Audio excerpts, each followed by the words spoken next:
Hi everybody, I'm Tapomayukh Bhattacharjee, and now I'm going to present our work on multimodal tactile perception of objects in a real home. This work was done at Healthcare Robotics Lab in Georgia Institute of Technology. Tactile perception of objects in a real home is challenging, mainly due to real-world variability.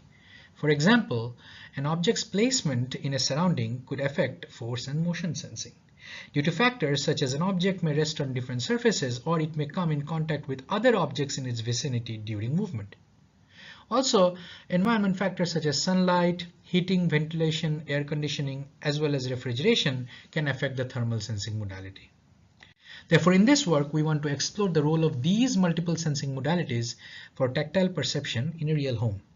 By tactile perception, we mean classifying objects into compliance and mobility-based labels, such as, to find out whether an object is hard or soft or whether it moved due to the application of force.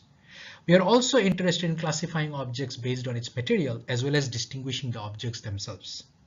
To investigate this, we first developed a multimodal tactile sensor module in which we used a fabric-based sensing technology for force sensing.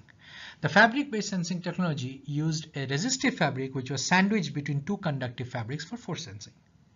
For thermal sensing, we used a passive thermistor for measuring the temperature of an object in contact, as well as an actively heated thermistor for active thermal sensing.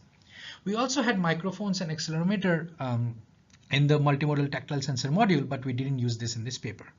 We attached this sensor module to a linear actuator on a mobile robot. And we used encoders on the linear actuator to measure motion. Using this mobile robot, we collected data in a real home from 67 object parts from 47 different objects in the bathroom, bedroom, and kitchen of that home.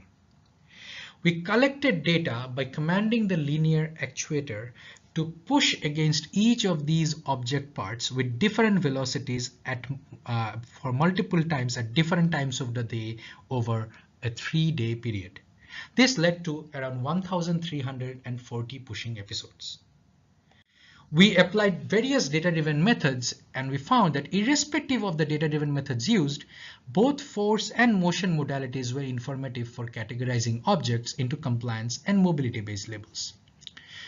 We found that for categorizing material-based labels as well as for distinguishing the objects themselves, all the modalities such as force, motion, and thermal sensing modalities were informative. However, the passive thermal modality was the least informative for these tasks. If you want to know more about this work, please come visit my poster. Thank you.